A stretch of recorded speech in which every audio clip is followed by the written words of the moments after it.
Hello, this is Richard Jacobs with the Finding Genius podcast and the Good Question podcast. My guest today is Sofia Din. She's a board certified family physician and author of Do We Really Need Botox? A Handbook of Anti-Aging Services. We're going to talk about these new GLP-1 agonists, like Ozempic and Mounjaro and tirzepatide and, things like that, which I think will be very interesting because a lot of people seem to be taking them and experiencing weight loss. Some of them not. So welcome, Sophia. Thanks for coming. Thank you, Richard. Thanks for having me over. Well, tell me a bit about your practice and your history first, and then we'll get into this. How long you've been practicing anti-aging, and what's your practice like today? So I have been a doctor for as long as I can remember now. It's been decades. I was initially trained in my country of birth, which is Pakistan, which is like a very British system of education. So I did my bachelor's in medicine and bachelor's in surgery from Pakistan, and then I got married and came to United States. And over here, I did a doctorate in medicine and I'm board certified in family medicine. However, I also trained as a geriatrician. I was the medical director of a nursing home and nursing facility for over 7 years. And after that, I that's when I saw light and as I met the dark side of medicine.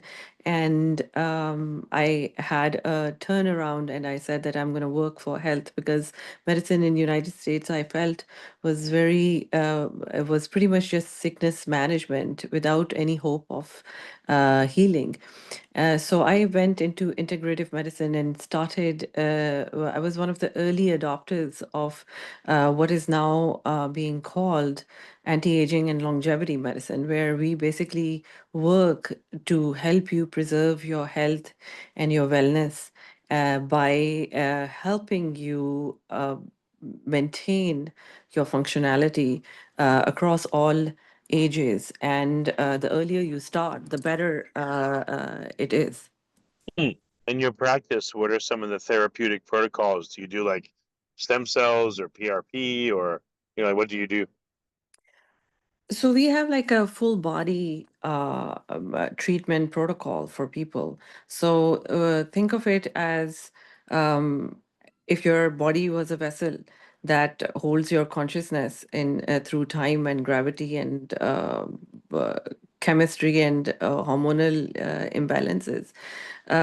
So we try to treat it as a whole, which is very different from how medicine is usually generally practiced in the United States, where if you go to a primary care, for instance, there is a possibility that if something is wrong, you'll just go to somebody else, and then somebody else will send you somewhere else.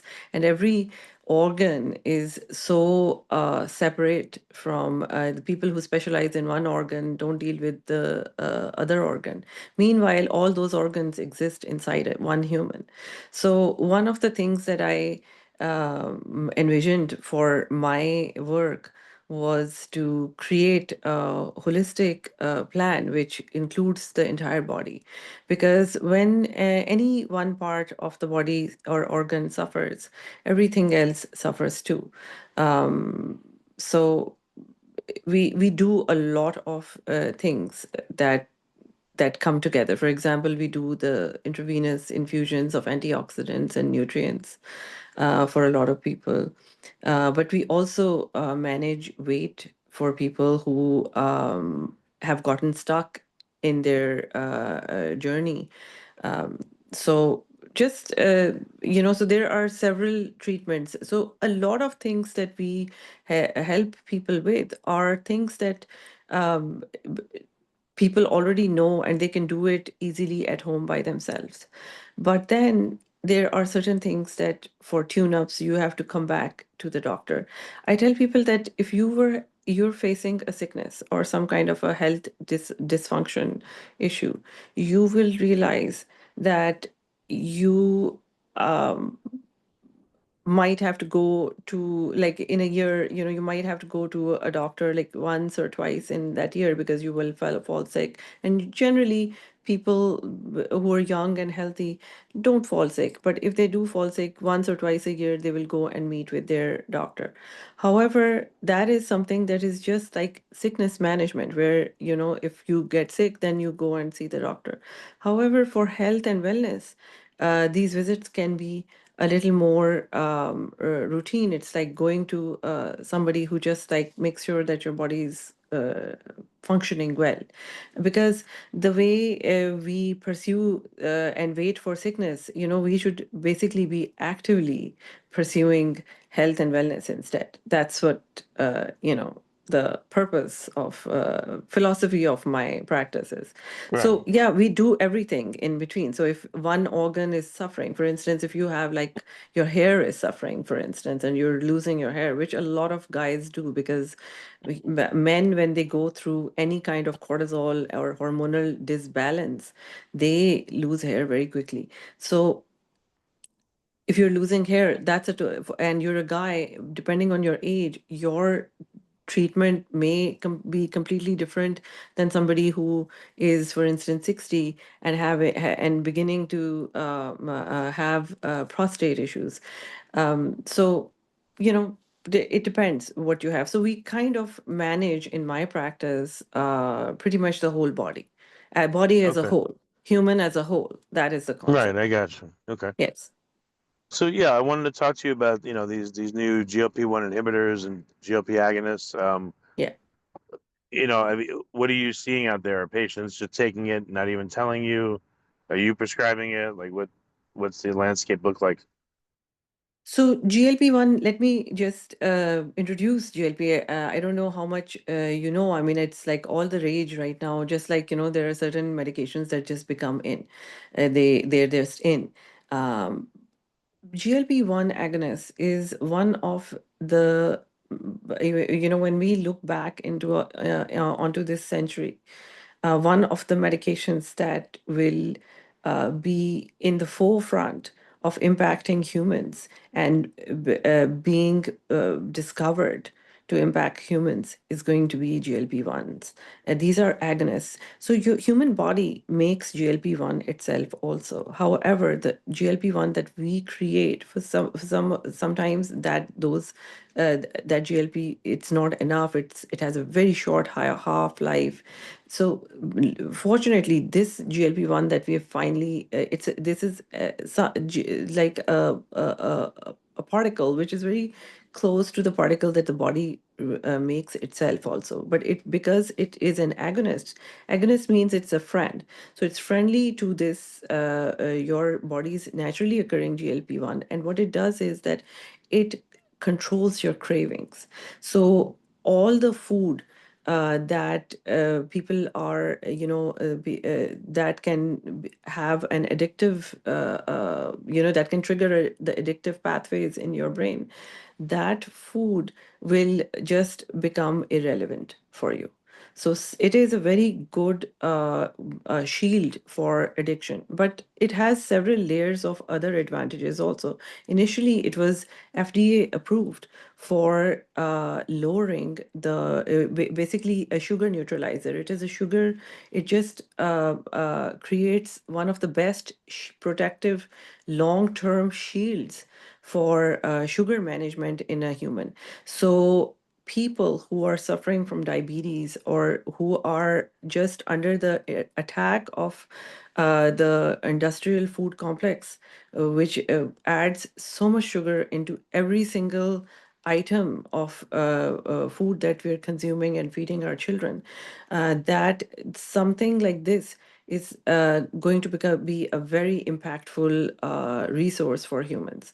And I am actually increasingly getting convinced that this is going to be uh, very important medication to be added to people's regimens, not only the ones who have some of these problems, but just generally as a barrier from so that we can protect the body from falling sick. As you know, sugar is the cocaine of our times, and we have to protect our youth and our adults, and especially our seniors. So, a lot of when I was a geriatrician and working in my nursing home and rehabilitation facility, one thing that I found very heartbreaking was that people there is no way to release your brain from the fog of dementia and movement disorders and the disability that follows that, and the lack of agency, how people suffer at the end of their life with this lack of agency. And I think that sugar is a very major source that creates that injury into our brain. So when we use these medications, I think prophylactically for longevity purposes, I think it's going to be like super beneficial. I know that a lot of studies are still underway, but as those studies are there, around the world, it's coming back, and the people are telling us that uh, really favorable impact is being found. So I'm very hopeful that these medications, despite their multi-layered challenges, like they're expensive, they're the good ones especially are expensive, and then if somebody doesn't monitor how you're taking it, you can definitely get into some kind of trouble because you don't know where you're getting it. People are trying to get it from off the market because it's so expensive.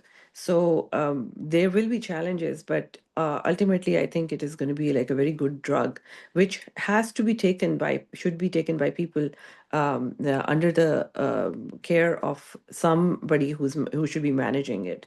Well, okay, Um, so how does it acts as what, an appetite suppressant, or it so acts as see, just like it particularly on sugar, you don't crave it, or what?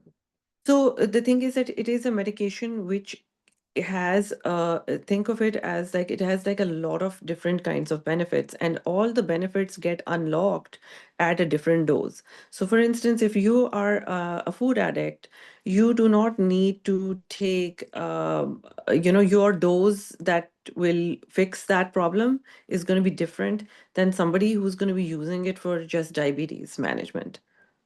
So because Okay. it has different, and so for somebody who is just using it for longevity, for instance, or that person is going to be using it at a very, very extremely micro dose.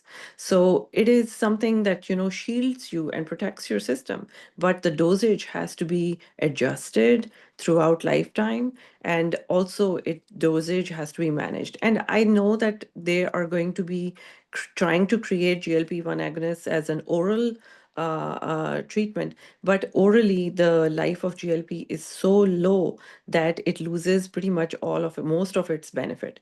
But again, So but again, what are all right? So at low doses, it's supposed to help longevity. How? And then what are the benefits at more, normal doses?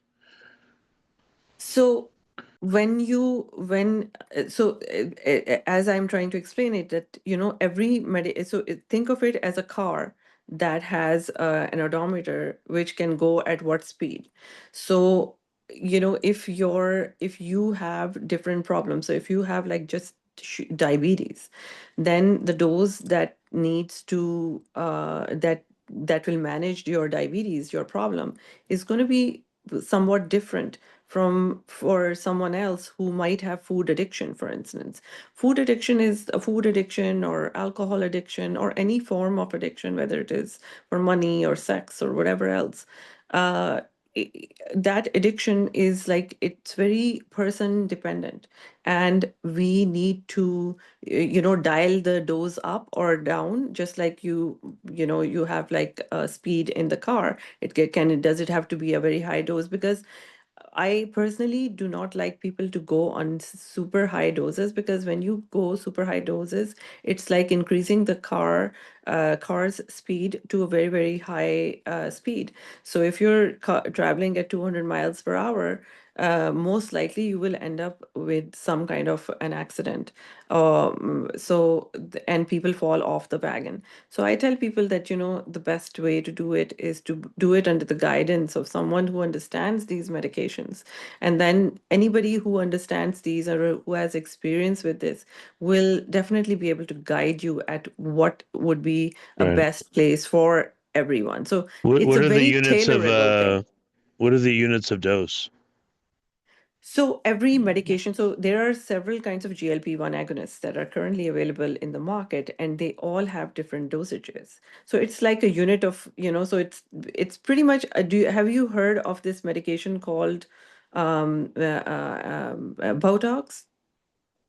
Yeah, the units of Botox. I don't know Yes. what the unit is, Yeah. but So Botox. So I don't know what if you know what Botox is. So Botox is, well, one of the world's fastest anti-aging medication for skin. It reverses skin failure. Skin is also one of the largest organs of your body. And just like every other organ in your body, as you age, as you go through time and gravity and hormones and all the imbalances that you face in your system, uh, your skin also ages through time, and it experiences chronic skin failure after you reach the pauses. So if you're a female, when you go through menopause, the chronic skin failure accelerates. When If you're a male, you will face andropausal symptoms. Sometimes males face andropausal symptoms early in life, but their skin also fails. So Botox is one of the fastest acting anti-aging medications known to humans, and it basically reverses the age of your skin within a week, depending upon who is adjusting your anti-aging doses. So similarly, the GLP-1 agonists are one of the fastest acting it provides anti it's kind of like Botox. However, it is something that is acts like Botox for your fat cells. So it is something that we inject inside your fat cells, like it's a subcutaneous injection. And people become used to giving it to themselves also, because it is can be easily be dispensed by humans using the Botox needles, which are very tiny insulin needles. It acts like Botox for your fat cells, and what it does is that your fat cells stop get rid of, they stop hoarding the energy that they hoard when they are inflamed. So that's what I say, that it is the dosage is different. So if you're using a one kind of GLP-1, the dosage is different. So it depends on what you're going to use. well, what's an That's the example of a So, dose? for A couple example, different ones. if you have, like, for instance, if you're on Wegovy, the microdose of Wegovy from the market is like maybe 0.25. But if you are using semaglutide, for instance, and you're compounding it from a certified pharmacy, which is like the generic form of Wegovy, you can pretty much microdose at like 0.15, which is much less than the 0.25. And basically, you're using it for longevity because it's a sugar neutralizer. And sugar is something that cooks your body from inside. Is it a sugar neutralizer, or does it suppress appetite preferentially, or like, So what is the it will, mechanism of action? initially, it will suppress your appetite also, but basically, it is a sugar treatment for sugar. Well, if I eat I don't know, like a candy bar, and then I inject myself with it, what happens? What would normally happen, and what happens if I use the medication at the same time? Yes, absolutely. So if you have an addiction for sugar, for instance, you'll probably be higher. So if you're a, mm, if you love food, most food addicts usually that food noise is just like it's like it will cancel all the food noise. So food will not be an obstacle in your path anymore. That's what it does. Oh, so I So won't. It's more of like yeah, normally at night, I love to eat a candy bar, let's say, but yeah. because I'm on this now, I just don't feel the need to have that candy bar tonight. Exactly. So the thing is that, see, it will turn down the volume of the food noise, whatever is your addiction. It will turn its Hmm. volume down. So basically, see, rehabilitation and restoring your path to healing, it requires you to put the effort in also. It's not like this is just a medication. It's not going to stop you if you are just going to, however, it's going to make it easy for you by like where you won't feel like it. Many times I feel that a lot of addicts just do things because they're just habituated. So they it's just a habit that Hmm. they're going to sit here and they're going to eat finish the whole Dorito. So basically, if that is a habit, you also have to cleanse your habit. You also have to cleanse your things. You have to take away the obstacles from your path and remove them. So this will make it easier for you to forget it. Forget the Okay. things that Gotcha. are causing that hurdle for you. Hmm. Okay. Yeah, yeah. What are some of the? I mean, there's got to be like side effects and stuff. What are some of It those? has, like everything. Everything has side effects. However, there are ways to mitigate those side effects. Some of the initial, like when you take these medications, initially they can cause a feeling as if you're having, like, if you're a female, you will probably understand it well, because when I say this to women, they understand it, especially if they've gone through pregnancy. It causes like a morning sickness kind of feeling. When you look at food, you're like, oh my God, Ooh. I have nausea. I can't even look at food anymore. So, but that feeling is gone very soon, and then you develop tolerance to it. But then, it has other side benefits where of the lot of the impact that it's like if you use it regularly, you will start noticing it. It's like when you start going to the gym for 2-3 months, you start realizing all the benefits. So similarly, this is something that once you do it for a couple of months regularly, and while restoring all the other lifestyle things that you also have to restore continuously for yourself, like exercising and hydrating and trying to eat healthy and sleeping on time and meditating and meditating, everything. So when once you and eating real food, so when you start doing all those other things also alongside this, it just dramatically improves the life of your health and health of your life. Hmm. Okay. Um, how long have people been on it? Like, what are some of the longest term? How long should you be on it, and how long are some of the longest users on it so far? Well, this is something that I believe that everybody should be on it forever, for as long as they can be on a regular dose, not like on a super high crazy dose or something, but like routine. It's an anti-aging thing. I know people who are taking it just once a month also, just for just to keep themselves in a certain Hmm. way. However, um there are people who have been on it for now 3-4 years, and things look good. Wow.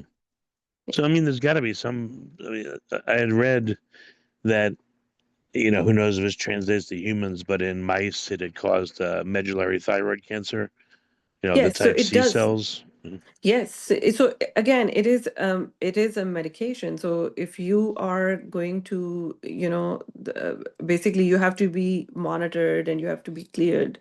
So it is definitely not recommended to somebody who has had thyroid cancer. Oh, what? Oh, Yeah. so someone, well, yeah, like what if you had thyroid cancer and they took Yeah. out you took out your Yeah. thyroid? What would Yeah. that do? Yeah.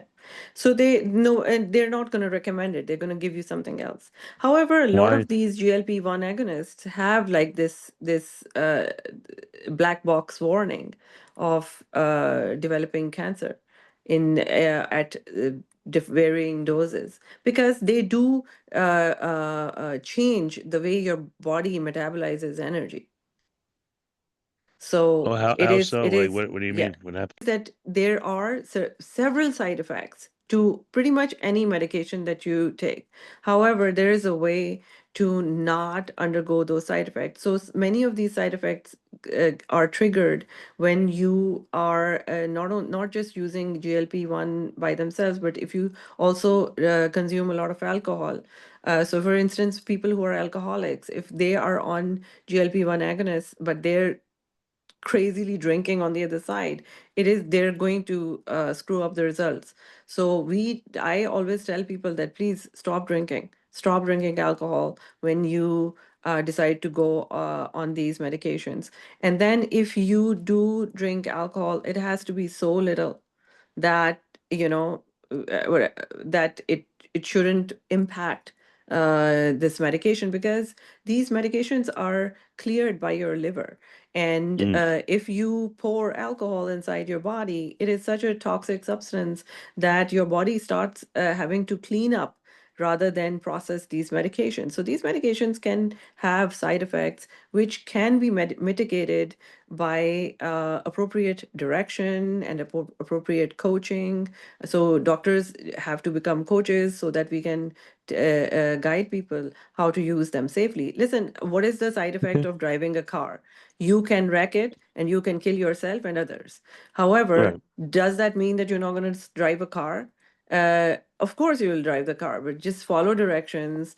Sit with somebody who knows what they're doing. Don't drive with like somebody who just got their license day before yesterday, Got it.